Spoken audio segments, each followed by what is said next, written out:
కోసమే 18 రకములైనటువంటి శ్రీచక్రాన్ని ఆవిర్భావం చేసి లోకానికి అందించాలని చెప్పి మీలో 18 రకములైనటువంటి కోనరేఖలు మీ జుట్టుపాయల్లో నుండి మీ వీపును తాకుతూ ఆడవాళ్ళు మగవాడి వెనక ఉండి అండగా ముందుకు తీసుకువెళ్ళేటటువంటి యోగము కలిగినటువంటి సర్పిణీ శ్రీచక్ర యోగాన్ని స్థాపన చేశాడు.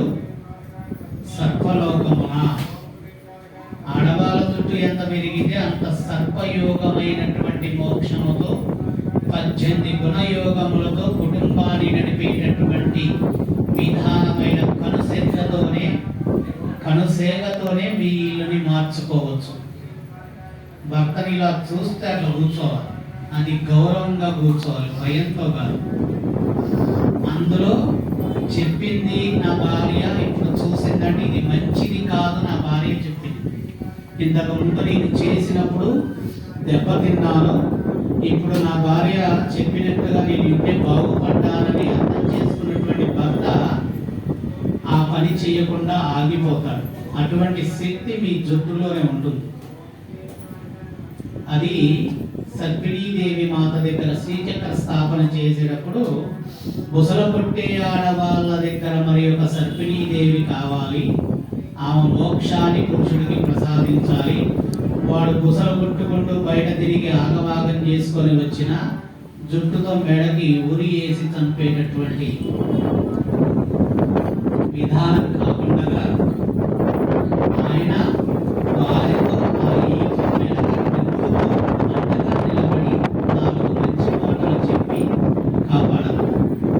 మగవాడి పాత్ర 100కి 20% ఉంటుంది. 80% పాత్ర ఎవరికి అంటే మీరే ఆడవాళ్ళు. మగవాడు ఆ 20% నుంచి 100%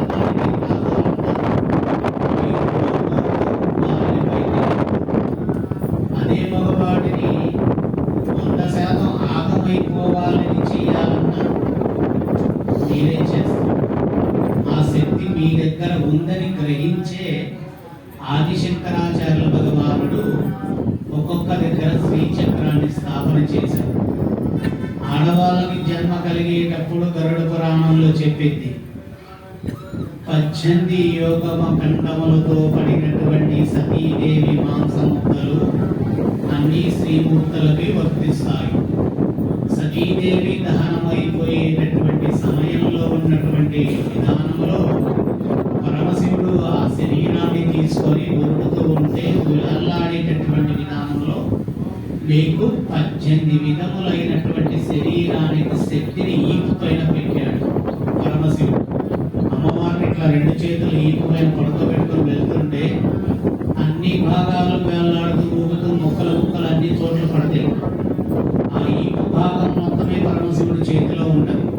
అప్పుడు వెంటనే అడుగుతుంది, నాదా నీవు నా శరీరములో ఈ వక్షస్థలాన్ని వెనక భాగాన్ని మాత్రమే కాపాడగలిగావు.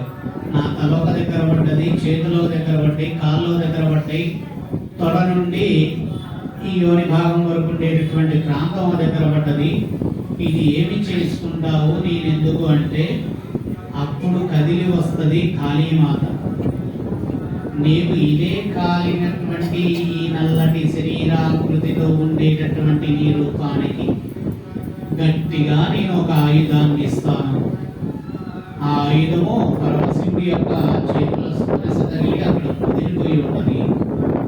దాని వెనక పరమశివుడి యొక్క జటాజుటాన్ని అతికిస్తాను. అది తీసుకువెళ్ళి బ్రహ్మకిచ్చేయి. మానవుడిని శాసించాలి అని అంటే శ్రీశక్తి చాలా ముఖ్యమైనది. స్త్రీశక్తి యొక్క జుట్టు ఎంత పెరిగితే అంత ఇంట్లో కుటుంబాన్ని అభివృద్ధి చేసే యోగం ఉంటుంది. పురుషుడి యొక్క శిరస్సు పైన జుట్టు పెరిగితే అది మానవుడి యొక్క మరణానికి శ్రీకారం పడింది అని చెప్పి సతీదేవి మాత శరీరాన్ని లలితాదేవి మాత పరమశివుడి చేతులు అందినప్పుడు తీసుకువెళ్ళి ఆ జటాజుటాన్ని చల్లేటప్పుడు విష్ణువు చేదరించుకుంటాడు. అప్పుడు వెంటనే కాళీమాత శాపం పెట్టి కలియుగంలో ఈ అవతారం ఉంటుంది. ఆ అవతారానికి తగినటువంటి ఉండేటటువంటి జుట్టుని నేను అందిస్తాను.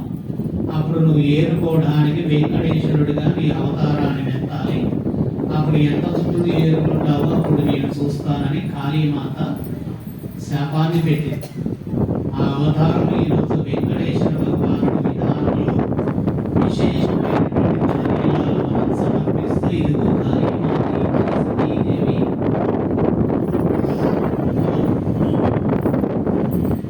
బ్రహ్మ భగవానుడికి ఇస్తే అప్పుడు ఆయన పెట్టినటువంటి అన్ని గాలికి లేసుకోకుండా పైన ఉండేటటువంటి కపాలాన్ని గట్టిగా చేసి శివుని చేతిలో కాళీమాతలో ఉండే కపాలాన్ని గట్టిగా తీసి దానిపైన ఈ గౌరవుడికి ఆ జటాలోటం పెరుగుతున్న కొద్ది సతీదేవి పెరుగుతుంది. ప్రేమ అనేటటువంటిది భార్యాభర్తల మధ్య విపరీతమైన ప్రేమ ఎవరిది అంటే లక్ష్మీ విష్ణువుది కాదు, సతీదేవి పరమశివుడు. చెప్పలేనంత ప్రేమ. ఆ ప్రేమ లేదు అన్నప్పుడు ఈ పరమశివుడు చూడాలన్నప్పుడు తన భర్తలో ఉండి తన భార్యని ఆ ప్రేమ రూపంగా చూసుకుంటూ ఇద్దరు అన్యోన్యమైనటువంటి భార్యాభర్తలుగా శరీరాకృతిని దాల్చి అర్ధనారీశ్వర రూపంలో మీలో దాగి ఉంటాడు. చుట్టూని మిమ్మల్ని చిన్నప్పటి అమ్మా నాన్నలు ఎందుకు పెంచేటట్టు చేసిరంటే మీకేదో అందం కోసం అని కాదు.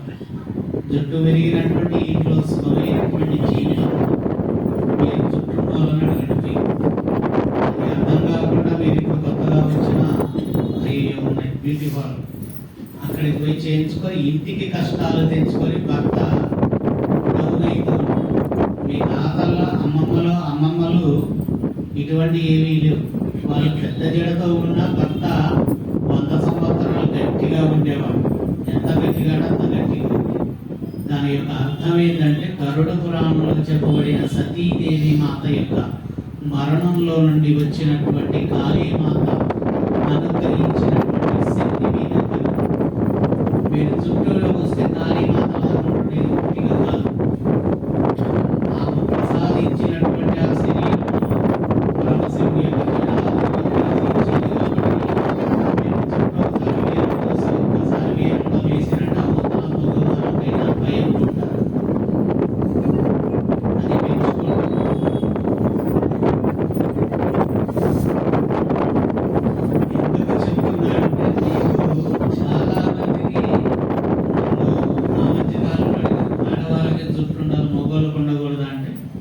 అది మీ ఇష్టం.